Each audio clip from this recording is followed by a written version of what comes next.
Hello दोस्तों, आशा करते हैं आप लोग बहुत अच्छे होंगे। द परफेक्ट स्टडी में आप सभी लोगों का बहुत बहुत स्वागत है। बीएड फर्स्ट सेमेस्टर की क्लास स्टार्ट हो चुकी है और हम लोग पेपर फर्स्ट को डिस्कस कर रहे हैं, जिसका नाम क्या है तो चाइल्डहुड एंड ग्रोइंग अप, यानी बाल्यावस्था एवं उसके विकास को हम लोग डिस्कस कर रहे हैं। और आज की class very very important and last class है चाइल्डहुड एंड ग्रोइंग अप का। इसमें हम लोग समझेंगे समुदाय यानी हमारी कम्युनिटी क्या होती है और वर्ग क्या होता है। उसी के साथ साथ हम लोग समझेंगे जाति की परिभाषा क्या होती, वैश्वीकरण को समझेंगे और कुछ इंपॉर्टेंट एडुसेट वगैरह इंपॉर्टेंट पॉइंट को इस क्लास में डिस्कस करेंगे। तो क्लास थोड़ी सी लंबी हो जाएगी, लेकिन सब चीजों को समेट के चलेंगे और ये आज क्लास लास्ट होगी। इसके बाद हम टेलीग्राम चैनल पे आपको कुछ क्वेश्चन देंगे, आप लोग उस क्वेश्चन को सॉल्व करिएगा और अपनी कॉपी जो व्हाट्सएप पे शेयर करिएगा। ठीक है, चलिए आइए बच्चे, हम लोग क्लास की शुरुआत करते हैं और एक एक पॉइंट को समझते हुए आगे बढ़ते हैं। ठीक है, चलिए क्लास की शुरुआत करते हैं और ये क्लास नंबर 12 है। इसके पहले 11 क्लास बिल्कुल बेसिक से कंप्लीट हो चुकी है चाइल्डहुड एंड ग्रोइंग अप की। यदि आप लोग उन क्लास को नहीं देखे हैं तो द परफेक्ट स्टडी के प्लेलिस्ट वाले ऑप्शन में जाइएगा, चाइल्डहुड एंड ग्रोइंग अप आपको प्लेलिस्ट मिलेगी और एक एक क्लास को कवर कर डालिएगा, या फिर इसी क्लास के डिस्क्रिप्शन में मैं लिंक भी दे दिया हूं। ठीक है, चलिए। और ये क्लास वीर बहादुर सिंह पूर्वांचल यूनिवर्सिटी होगी या फिर आप किसी भी यूनिवर्सिटी से बीएड करो, अगर आपके पेपर का नाम है चाइल्डहुड एंड ग्रोइंग अप, तो आप पूरी क्लास को बहुत थम के बहुत पेशेंस से देख सकते हो और एक एक पॉइंट को अच्छे से आप कवर कर सकते हो। ठीक है, चलिए। और उसके साथ साथ एग्जाम नजदीक है, जो भी छात्र छात्रा अभी तक नोट्स नहीं लिए हैं, देखिए क्लास के साथ आपका कॉन्सेप्ट क्लियर होगा और रिवीजन करने के लिए नोट्स इंपॉर्टेंट है। तो नोट्स भैया इस नंबर पे आप संपर्क करके व्हाट्सएप के नोट्स भी बिल्कुल बिल्कुल एकदम नाम मात्र फीस 149 में चारों जितने भी आपके पेपर है कंप्लीट आपको नोट्स मिल जाएगा। ठीक है, चलिए आइए हम लोग क्लास की शुरुआत करते हैं और एक एक पॉइंट को समझते हुए आगे बढ़ते हैं। सबसे पहले यदि हम लोग बात करें कम्युनिटी की, यानी समुदाय हमारा होता क्या है, तो ध्यान से मेरी बात समझना। देखो, जिनके यानी कोई एक ऐसा निश्चित भूभाग जिसपे एक तरीके से यदि हम अधिक संख्या में या फिर कम संख्या में लोग जो रह रहे हैं, उनका यदि लक्ष्य समान है, उनकी यदि रुचियां समान है, उनकी जो आवश्यकता है वो एक दूसरे पे आधारित है या फिर एक दूसरे से समान है, तो हम कहेंगे भैया ये एक प्रकार का समुदाय है। जैसे कह सकते हैं कि एक निश्चित भूभाग पर कम या अधिक संख्या में समान लक्ष्यों, समान रुचियों और आवश्यकता वाले लोगों को एक साथ रहने पर समुदाय की रचना होती, यानी कम्युनिटी का फॉर्मेशन होता है। उम्मीद करते भैया ये पॉइंट समझ जाएंगे। हर साल एग्जाम में 50 वर्ड में लिखने को आ जाता है कि समुदाय के बारे में या फिर विवेचना करो या फिर समुदाय से आप क्या समझते हो, तो कह सकते हैं एक ऐसा भूभाग जिसपे लोग तो रह रहे हैं लेकिन उनकी रुचियां, उनके लक्ष्य, उनकी आवश्यकताएं समान है भैया, तो हम उन्हें कहेंगे ये एक प्रकार का समुदाय है, एक प्रकार की कम्युनिटी है। यदि समझ गए तो यस कर दीजिए कि हाँ सर जी हम समुदाय को समझ गए। ठीक है, आइए आइए इसी के बारे में महान मैकाइवर क्या कहते हैं समुदाय के बारे में, तो समुदाय सामाजिक जीवन के उस क्षेत्र को कहते हैं जिसे सामाजिक संबंधता और सामंजस्य की कुछ मात्रा द्वारा पहचाना जा सके। ध्यान से मेरी बात समझना, सामाजिक संबंधता और सामंजस्य यानी इसमें जो भी व्यक्ति रह रहे हैं वो परस्पर क्या है भैया, एक दूसरे पर निर्भर है, परस्पर उनकी रुचियां मिल रही हैं, वो अपने आप को एक दूसरे को एक तरीके से एडजस्ट कर रहे हैं, सामंजस्य स्थापित कर ले रहे हैं, अनुकूल बना ले रहे हैं, वही हमारा समुदाय है। यही कहते हैं महान मैकाइवर साहब। उम्मीद करते हैं ये पूरी बात आप लोग अच्छे से समझ गए होंगे। ठीक है, तो समुदाय क्या होता है, तो एक निश्चित भूभाग पे जो व्यक्ति आपस में मिलजुल के रह रहे हैं बच्चे, और उनकी रुचियां, उनकी इच्छाएं, उनकी आवश्यकताएं, उनकी नीड जो हैं, यदि वो एक समान है तो हम कहेंगे इन्हीं व्यक्तियों से मिलकर समुदाय का निर्माण होता है, समुदाय की रचना होती है। और जो एक तरीके से व्यक्ति आपस में रह रहे हैं, एक दूसरे से आपस में सामंजस्य मिला के रह रहे हैं, बैठा के रह रहे हैं, तो मैकाइवर साहब कहते हैं यही हमारा समुदाय होता है, यही हमारी क्या होती है, तो यही हमारी सर क्या होती है, यही हमारी कम्युनिटी होती है। उम्मीद करते इतना आप लोग समझ गए होंगे। अब एक छोटी सी पॉइंट समझ लीजिए कि बालक पर समुदाय का प्रभाव किस प्रकार से पड़ता है। तो सबसे पहले बालक पर समुदाय के प्रभाव के रूप में सामाजिक प्रभाव तो पड़ता है। बालक का जिस प्रकार का इन्वायरमेंट बच्चे, उसी प्रकार का बालक का डेवलपमेंट होगा। राजनीतिक प्रकार कहीं ना कहीं आप देखते हो, जब बालक एक तरीके से किशोरावस्था में होता है, लगभग 17 से 18 आयु के बीच में होता है, तो राजनीतिक प्रभाव उसे भी प्रभावित करते हैं। और आर्थिक प्रभाव, यानी अगर बालक के माता पिता सक्षम है पढ़ाने के लिए, आर्थिक रूप से यदि सक्षम है,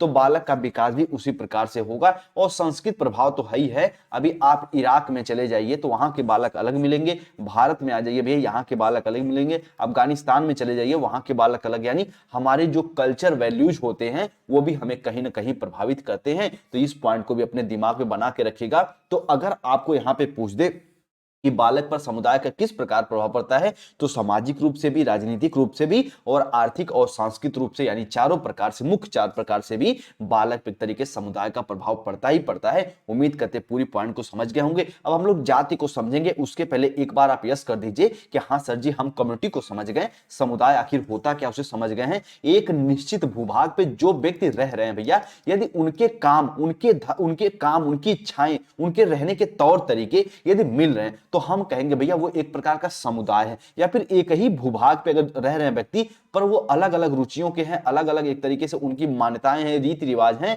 तो हम कहेंगे उनका समुदाय अलग, इनका समुदाय अलग। ठीक है, उम्मीद करते पूरी बात को समझेंगे। जैसे एग्जाम्पल के तौर पे ये कहना तो नहीं चाहिए पर मैं कह दे रहा हूं, जैसे हम कह सकते हैं हिंदू और मुस्लिम। ठीक है, अगर इन्हें व्यापक रूप से देखेंगे तो ये सब एक हैं। ठीक है, अगर इसे एक तरीके से भारत के दृष्टिकोण से देखेंगे तो कहेंगे हाँ दोनों एक हैं, दोनों इंडियन एक तरीके से, बस। ठीक है, इंडियन नागरिक है, चाहे हिंदू मुस्लिम सिख ईसाई कोई भी हो, लेकिन यदि इनको इनके धर्म के आधार पर इन्हें देखेंगे तो इनका रहन सहन अलग है, इनका रीति रिवाज अलग है, हिंदू का रीति रिवाज अलग है, तो कहेंगे ये अलग अलग समुदाय के दो लोग हो गए। अब उम्मीद करते बच्चे पूरा पॉइंट आप लोग अच्छे से समझ गए होंगे। ठीक, आइए आइए, ठीक है, आइए अब हम लोग चलते हैं जाति के ऊपर। देखो मेरी बात बहुत ध्यान समझिएगा।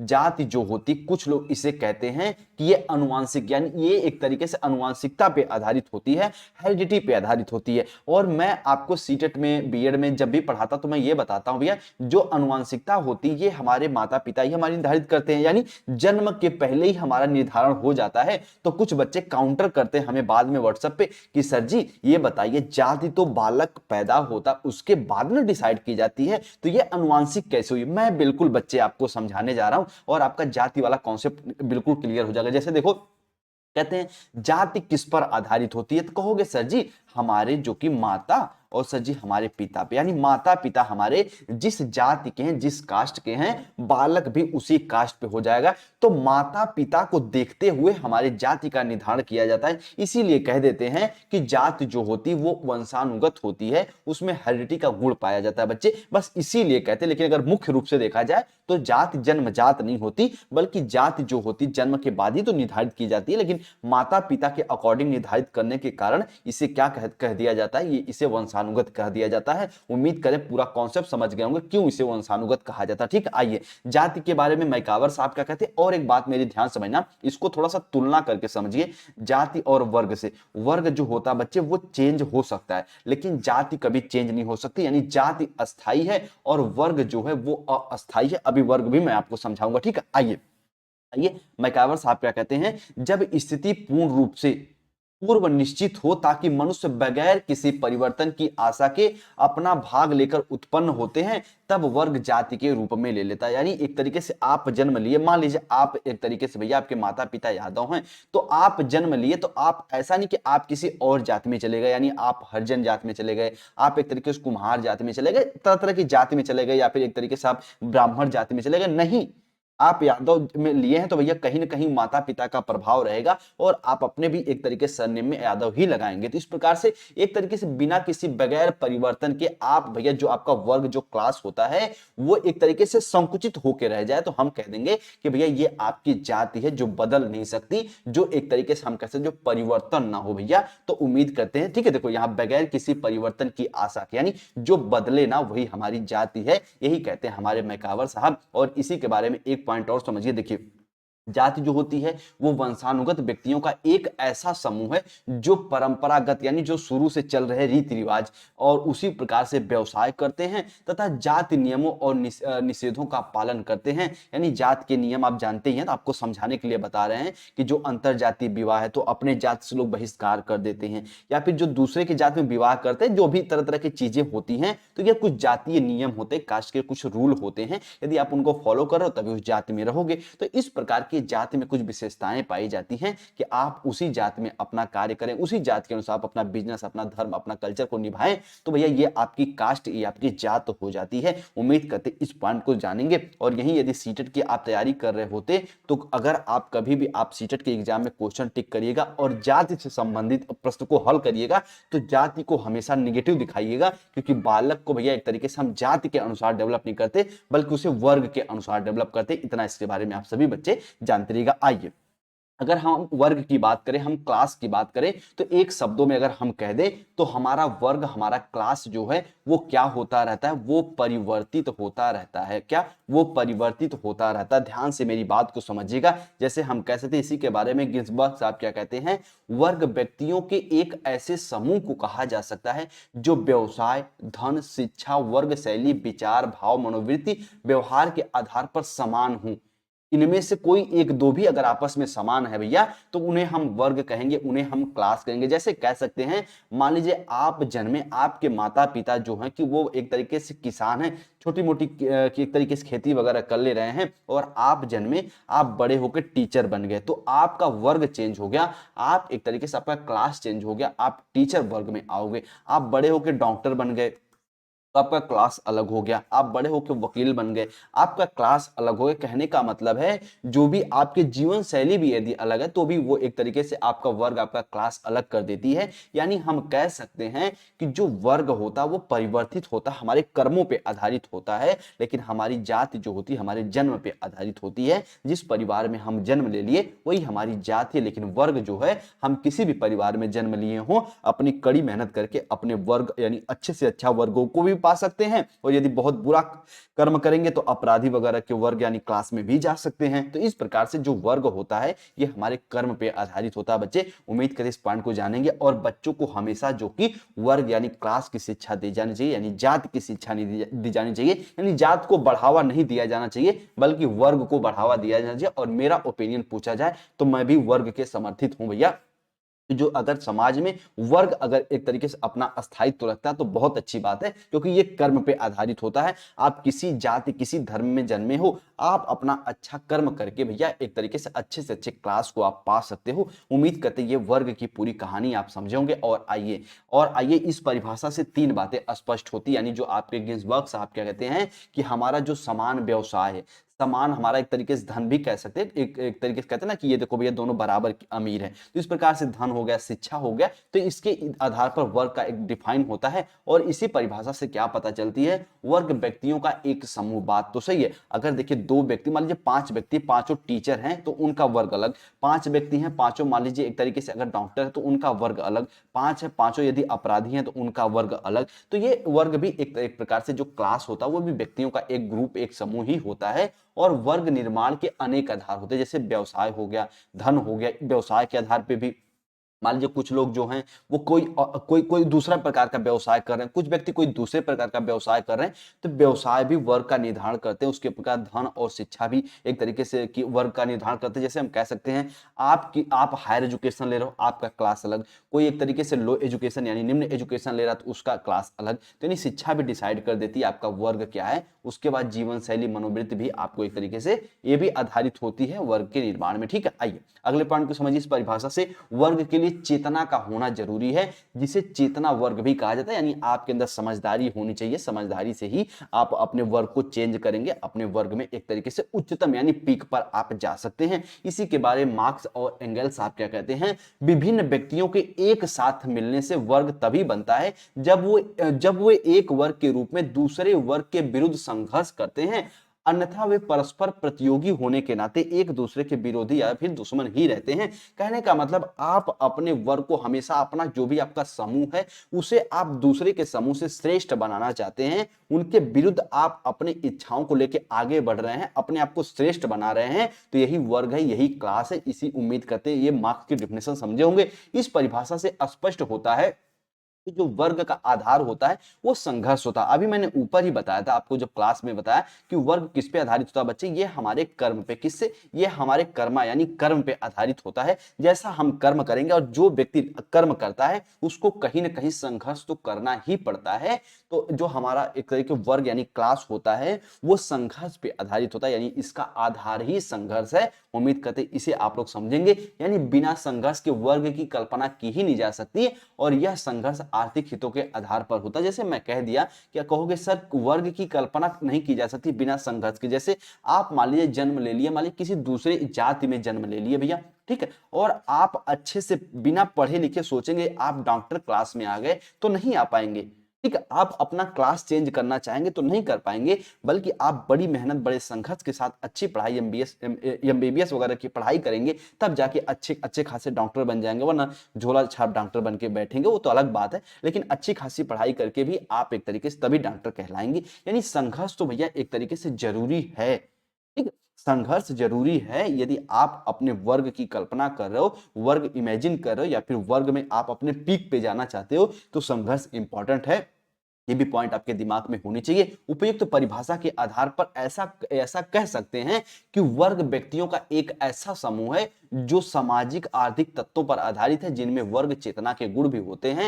यानी आप अपने समझदारी से अपने सामाजिक रूप, आर्थिक रूप से की चुनाव करते हुए अपने क्लास का चुनाव कर सकते हैं। उम्मीद करते पूरी पॉइंट को समझेंगे। तो वर्ग जो होता बच्चे क्या होता, वो चेंज हो सकता है, बल्कि जाति हमारी चेंज नहीं हो सकती। जाति हमारी अस्थायी होती है, बल्कि वर्ग जो होता है वो चेंजेबल होता है, वो परिवर्तित होता रहता है। इतना इसके बारे में आप लोग अच्छे से जानते रहिएगा। ठीक है, चलो आइए अब हम लोग आगे बढ़ते, थोड़ा सा धर्म के बारे में जानते हैं। और देखिए, धर्म की तमाम डिफिनेशन है, तमाम। अगर सब अपने अपने व्यू से धर्म की डिफिनेशन देने लग जाएं तो भैया धर्म की अपनी अपनी एक कहानी बन जाती है, एक पूरी बुक बन जाती है। लेकिन यहाँ पे मैं थोड़ा सा एक जो कॉमन पॉइंट है, यानी एक देश के हित में धर्म की डिफिनेशन मैं आपको समझाऊंगा। यानी महान फ्रेजर साहब क्या कहते हैं कि धर्म से मेरा तात्पर्य मनुष्य से जो श्रेष्ठ है, यानी मनुष्य से जो बड़ा है। और आपको पता है मनुष्य बड़ा हम आकार में नहीं कर रहे हैं, बॉडी में नहीं कर रहे हैं, हाथी वगैरह नहीं, दिमाग में, यानी बुद्धिमत्ता पे, यानी इंटेलिजेंस पे।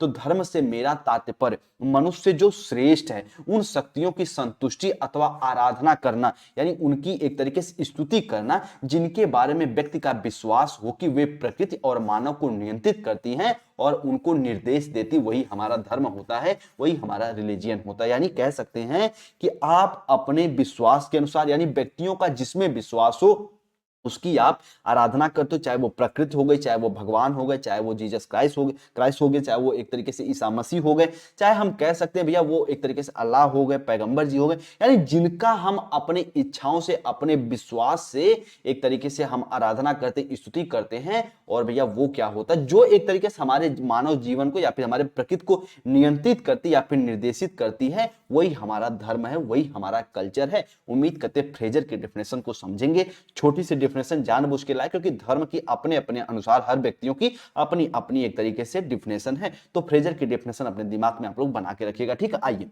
आइए बात करते हैं अगले पॉइंट की, जेंडर यानी लिंग की। तो ध्यान से मेरी बात को समझना, जिससे स्त्री और पुरुष का भेद हो, यानी हम कह सकते हैं जिससे बालक और जिससे बालक बालिकाओं का एक तरीके से पहचान हो, उसे हम कह सकते हैं जेंडर। और ये एक तरीके से सामाजिक आधार है। ठीक है, ये एक तरीके से क्या है, ये सामाजिक आधार है। बच्चे इतना इसके बारे में जानते रहिएगा। तो जेंडर से क्या तात्पर्य है, तो मनुष्य जो होते हैं वो दो रूपों में जन्म लेते हैं, एक स्त्री और पुरुष। और यही स्त्री पुरुष की जो पहचान होती है वो किसके माध्यम से होती है, जेंडर यानी लिंग के माध्यम से होती है। और हमारे समाज के लोग कुछ डिसाइड कर देते हैं, स्त्रियों का रहन सहन अलग, पुरुषों का रहन सहन अलग जो होते हैं। एक तरीके से हम कह सकते हैं स्त्रियों में मैच्योरिटी थोड़ा सा उम्र से पहले आ जाती है, पुरुषों में थोड़ा सा मैच्योरिटी बाद में आती है, परिपक्व बाद में होते हैं। तो कहने का मतलब है ये जो पूरा हमारा सामाजिक आधार बनाया गया है स्त्री पुरुष में भेद करने को, और उसी को हम एक रूप में कह सकते हैं जेंडर यानी लिंग कह सकते हैं। उम्मीद करते हैं इस पूरी पॉइंट को समझे होंगे। यानी स्त्री और पुरुष के रूप में मानव जन्म लेता है,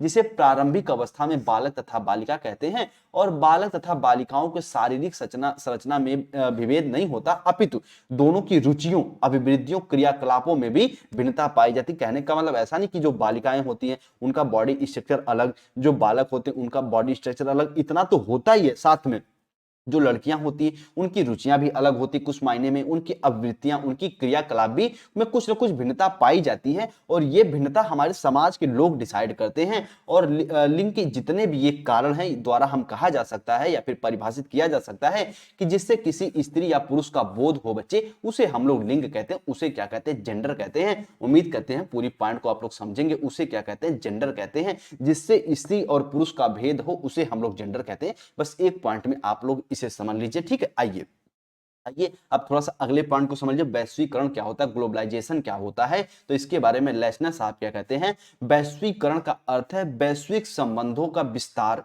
सामाजिक जीवन का विश्व स्तर पर संगठन अथवा चेतना का विकास, यानी जो भी आपका क्रियाकलाप हो रहा है यदि वो आपके देश लेवल पे, नेशनल लेवल पे हो रहा है, उसी को आप व्यापक कर दीजिए तो बच्चे वही आपका हो जाता है वैश्वीकरण। यानी आप अपने बारे में सोचे, साथ में आप विश्व के प्रत्येक नागरिक के बारे में सोच रहे हैं किसी भी क्रियाकलाप को करते समय, तो ही आपका वैश्वीकरण है। और इसी के बारे में एक तरीके से क्या कहते हैं, एन बी गोडके साहब डिक्शनरी आप इकोनॉमिक्स में बताए कि वैश्वीकरण विश्व अर्थव्यवस्था में बढ़ते हुए आर्थिक एकीकरण और राष्ट्रों के बीच बढ़ती आपसी निर्भरता को की प्रक्रिया है। यानी जो देश एक दूसरे पर निर्भर हो रहे हैं उसे हम लोग ग्लोबलाइजेशन की कैटेगरी में रख सकते हैं। यह केवल वस्तुओं, सेवाओं, पूंजी, तकनीकी एवं लोगों की बढ़ती हुई गतिशीलता से ही नहीं, इसके साथ साथ आर्थिक संगठन से भी जुड़ी हुई राष्ट्रीय सीमाओं को पार कर देती। यानी आप जो भी क्रियाकलाप कर रहे हो यदि वो भैया पूरे विश्व के साथ, पूरे वर्ल्ड के साथ जुड़ी हुई है, तो हम कहेंगे आपका क्रियाकलाप क्या है,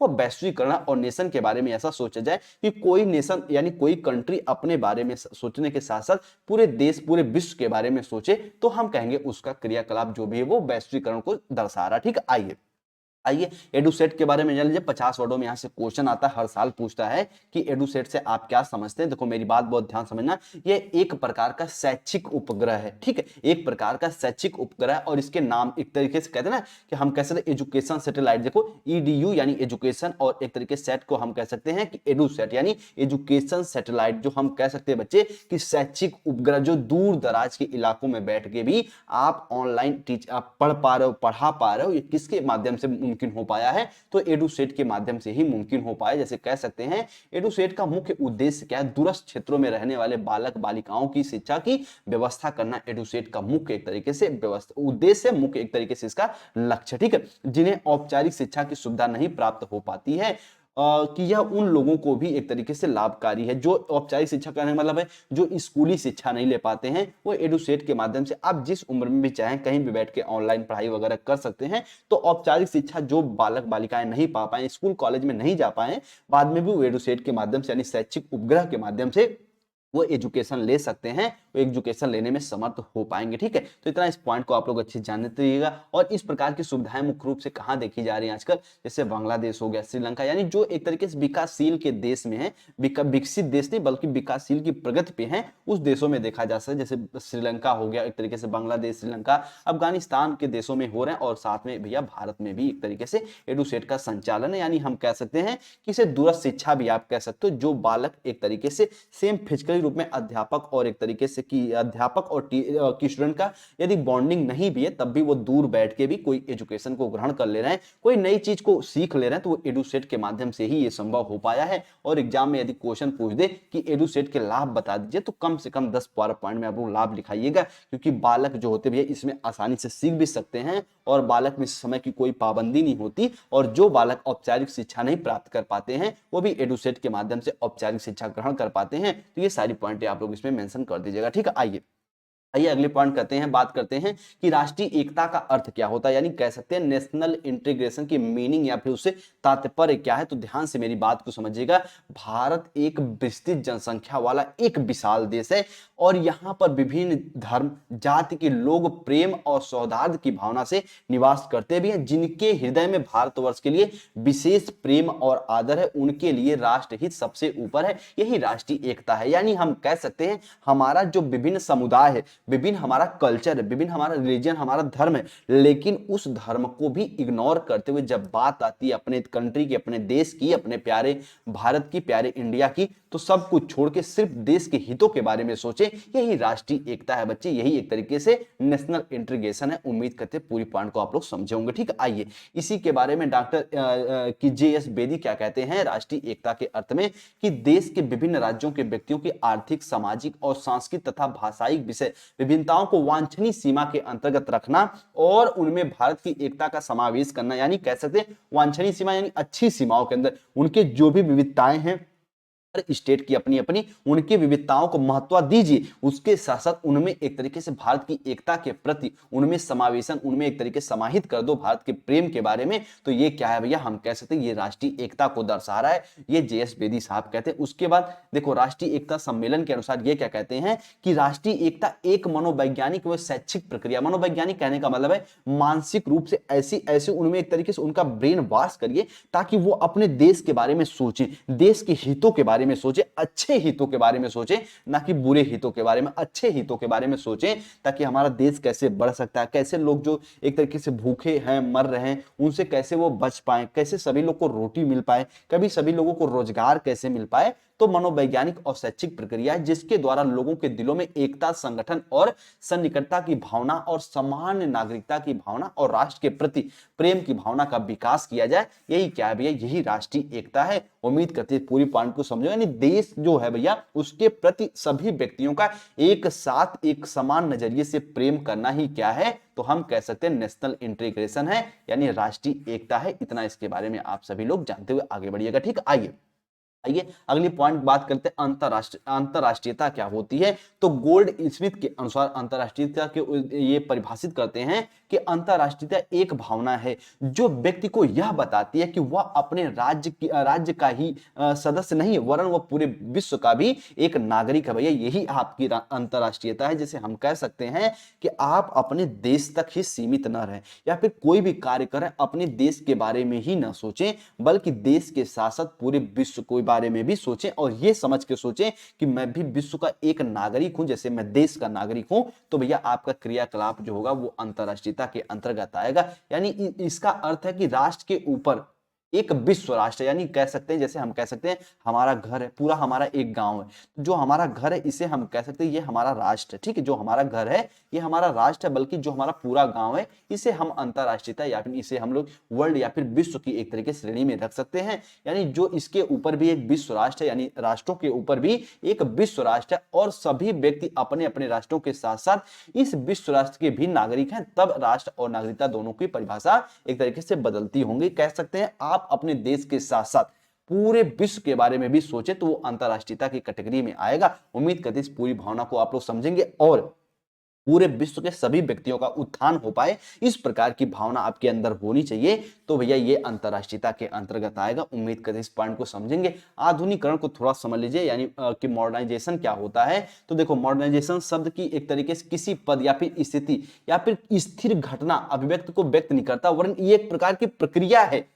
जो आधुनिकरण है ये कोई घटना नहीं है बल्कि एक प्रक्रिया है और इस प्रक्रिया में चल के कोई व्यक्ति अपने ग्रामीण जीवन से या फिर कोई व्यक्ति अपने सामान्य जीवन से भैया एक प्रकार के शहरी जीवन में बदल जाए या फिर अपने आधुनिक चीजों का उपयोग करने लगे तो उसे हम लोग आधुनिकरण के अंतर्गत रखेंगे। ये कोई प्रक्रिया, कोई एक तरीके से हम कह सकते हैं ये कोई स्थिति, कोई घटना नहीं कि अचानक आधुनिकरण हो गया, नहीं, बल्कि ये एक तरीके से एक प्रोसेस है, धीरे धीरे व्यक्ति में परिवर्तित होते रहता है और व्यक्ति आधुनिकरण की तरफ एक तरीके से आगे बढ़ता रहता है। इसी के बारे में प्रोफेसर गोरे क्या कहते हैं कि आधुनिकरण कोई दर्शन, कोई आंदोलन नहीं है कि जिसमें स्पष्ट मूल्य अथवा कि स्पष्ट मूल्य व्यवस्था हो। यह तो परिवर्तन की एक प्रक्रिया है जिसमें आधुनिक बनने की संकल्पना निहित होती है। यानी व्यक्ति जो होता है वो जो समाज में या फिर हमारे देश में विश्व में नई नई चीजें आ रही हैं उनका उपयोग करे, उन्हीं के हिसाब से अपने जीवन को जी रहे हैं, तो ये आधुनिकरण के अंतर्गत आएगा। तो ये कहते हैं प्रोफेसर गोरे साहब। और इसी के बारे में प्रोफेसर एडवर्ड सिल साहब क्या कहते हैं कि आधुनिकरण स्थिर समाजों की अपेक्षा गतिशील समाजों में अधिक तीव्रता से होती। कहने का मतलब है ये कहते हैं आधुनिकरण स्थिर समाजों, जो समाज भैया बिल्कुल संकुचित है, पूर्व आग्रह पर आधारित है, यानी हम कह सकते हैं कि रूढ़िवादितों पर आधारित है, उसकी अपेक्षा जो समाज में परिवर्तनशील है, जो समाज के लोग शिक्षित हैं, नई नई चीजों को अडॉप्ट करते हैं, उनमें आधुनिकरण बहुत तीव्र गति से होता है। बल्कि जो भैया एक तरीके से शिक्षित समाज नहीं उनका आधुनिकरण थोड़ा सा लेट होता है, ये कहते हैं कि प्रोफेसर एडवर्ड सिल साहब। ठीक है, चलो गतिशील समाजों से अभिप्राय है उन समतावादी जनतंत्री समाजों से जिनका आर्थिक विकास वैज्ञानिक विधियों पर आधारित है। गतिशील वही कहने का मतलब जो नई चीजों को वैज्ञानिक विधियों यानी जो नए नए इन्वेंशन हो रहे हैं, खोज हो रहे हैं, उनको वो अडॉप्ट कर ले रहे हैं, उनको ग्रहण कर ले रहे हैं बच्चे, तो ये गतिशील समाज है। इतना इसके बारे में जानते रहिएगा। ठीक है, आइए इसके विपरीत स्थिर समाज कौन होते हैं? जो भैया अपनी परंपराओं परिधियों में ही एक तरीके से सीमित रहते हैं, उन्हें हम स्थिर समाज कहते हैं।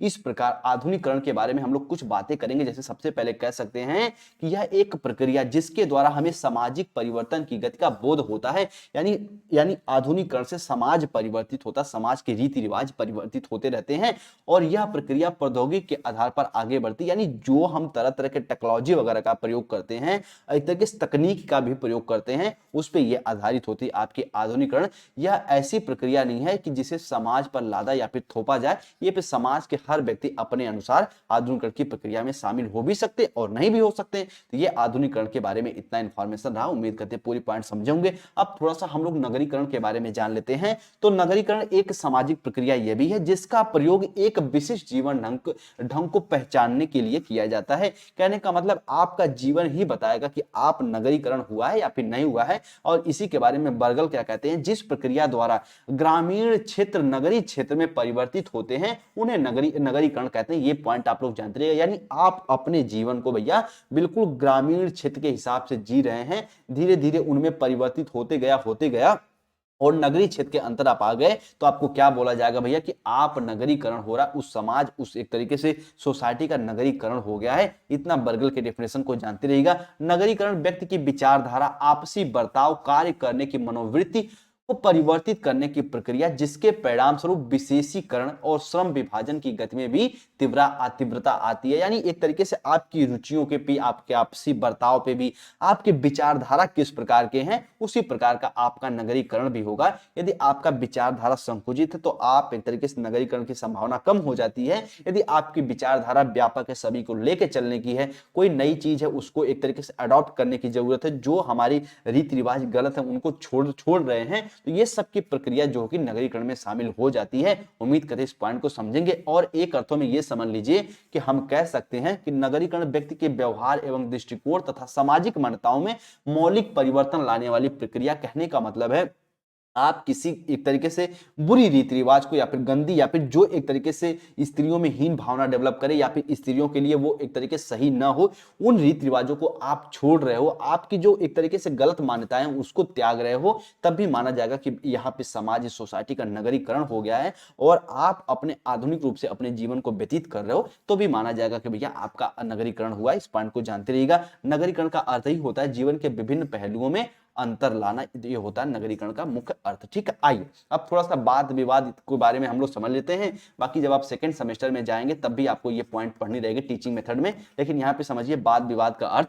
तो वाद विवाद विधि में शिक्षण का कार्य विशेषज्ञों के समूह द्वारा आपसी चर्चा के माध्यम से होता। वाद विवाद में ऐसा होता ना, देखो यहाँ पे एक मान लीजिए एक पैनल है, यहाँ पे 10 बालक बैठ गए, वो आपस में किसी समस्या के बारे में डिस्कस करें, किसी समस्या के बारे में चर्चा कर रहे हैं, तो हम कहेंगे वो वाद विवाद कर रहे हैं। और इसी के बारे में राइट साहब क्या कहते हैं, ध्यान से मेरी बात समझना, कि वाद विवाद समूह द्वारा किया जाता है और ये एक प्रकार की शैक्षिक समूह क्रिया है। इसमें छात्र सहयोग पूर्वक एक दूसरे की किसी समस्या पर विचार करते हैं, यही आपका वाद विवाद होता। बच्चे इतना इसके बारे में जानते हैं। यानी सभी बालक एक साथ बैठेंगे और कोई एक समस्या उनके सामने दे दी जाएगी या फिर किसी एक बालक की समस्या के बारे में सभी छात्र आपस में डिस्कस करते हैं, तो वही आपका हो जाता है वाद विवाद हो जाता। बच्चे इतना इसके बारे में जानते रहिएगा। और इसी के बारे में एनसीईआरटी क्या कहती है कि शिक्षक को यह स्मरण रखना चाहिए कि बालक को एक तरीके से तथ्यात्मक ज्ञान के प्रस्तुतिकरण को केवल निष्क्रिय होकर सुनने की अपेक्षा स्वयं करके और खोज करके अधिक प्रभावी रूप से सीख सके। कहने का मतलब लर्निंग बाय डूइंग, यानी बालक कुछ करके सीखे। तो और कुछ करेगा किसमें, जब वाद विवाद करेगा यानी तर्क वितर्क करेगा, तभी बालक एक अच्छे से कोई चीज को सीख सकता है। तो उम्मीद करती है इस पूरी पॉइंट को आप लोग समझे होंगे। ये चाइल्डहुड एंड ग्रोइंग अप की लास्ट क्लास थी। अब मैं टेलीग्राम पे कुछ आपको क्वेश्चन भी दूंगा। टेलीग्राम चैनल देखो ये है द परफेक्ट स्टडी, इस पे मैं आपको कुछ क्वेश्चन प्रोवाइड करूंगा, उसका उत्तर आप लोग लिख के जरूर शेयर करिएगा। और हम आप सभी से ये उम्मीद करते हैं जितने भी बच्चे हो, चाहे 10 5 ही, एक ही बालक बालिका हो, लेकिन आप जरूर लिखिएगा एज ए बिलीफ के साथ। ठीक है, कहते हैं व्यक्ति सफल वही होता है जो अपने काम के प्रति ईमानदार होता है, अपने लक्ष्य के प्रति ईमानदार होता है। तो आप अपनी ईमानदारी दिखाइएगा और बिल्कुल क्वेश्चन को लिख के शेयर करिएगा और बिल्कुल कंप्लीट एंड सेलेक्टेड नोट्स के लिए मैं एक बार फिर कहना चाहूंगा कि आप लोग इस नंबर पे कांटेक्ट करके भैया नोट्स ले लीजिएगा और आप बेहतर तैयारी करिए। ठीक है, बेहतर तैयारी करिए। एग्जाम टाइम तक मैं आपको मॉडल पेपर और इंपॉर्टेंट क्वेश्चन भी प्रोवाइड करूंगा। निश्चिंत होकर पढ़ते रहिए। अब हम लोग सेकंड पेपर शुरुआत करेंगे। खूब मन लगा के अच्छे से पढ़ते रहिए। और फर्स्ट पेपर में कुछ पॉइंट है, जैसे हम कह सकते हैं कि एक तरीके से संविधान के कुछ अनुच्छेद वगैरह को पढ़ना रहता है पेपर फर्स्ट में, चाइल्डहुड में, तो वो हम कंटेम्प्रेरी इंडियन एजुकेशन में पढ़ लेंगे। तो आपका एक एक पॉइंट बच्चे मिस नहीं होगा। बस बिलीव के साथ पढ़ते रहिए। और यदि आप द परफेक्ट स्टडी पे नए हैं तो सब्सक्राइब तो उम्मीद करते हैं कर ही लिए होंगे, नहीं किए तो कर लीजिए। और दोस्त यार तक जरूर शेयर करिएगा, बताइएगा उनको। और ये भैया जो नोटिफिकेशन है इसको तो ऑन करिए लीजिएगा। ठीक है, चलिए मिलते हैं बच्चे हम लोग अपने अगली क्लास में। सभी दोस्त यार भाई बहन अपना ख्याल रखिए और मेरी बात बहुत ध्यान समझिएगा। इसकी कंप्लीट प्लेलिस्ट जो है इसी क्लास के डिस्क्रिप्शन में या फिर द परफेक्ट स्टडी के प्लेलिस्ट वाले ऑप्शन में जाके एक एक क्लास को आप एक्सेस कर सकते हो, पढ़ सकते हैं। और नोट्स वगैरह के लिए इस नंबर पे जरूर संपर्क कर लीजिएगा। ठीक है, चलिए मिलते हैं हम लोग अपने अगली क्लास में। सभी दोस्त यार भाई बहन अपना ख्याल रखिए। सभी को जय हिंद, जय भारत।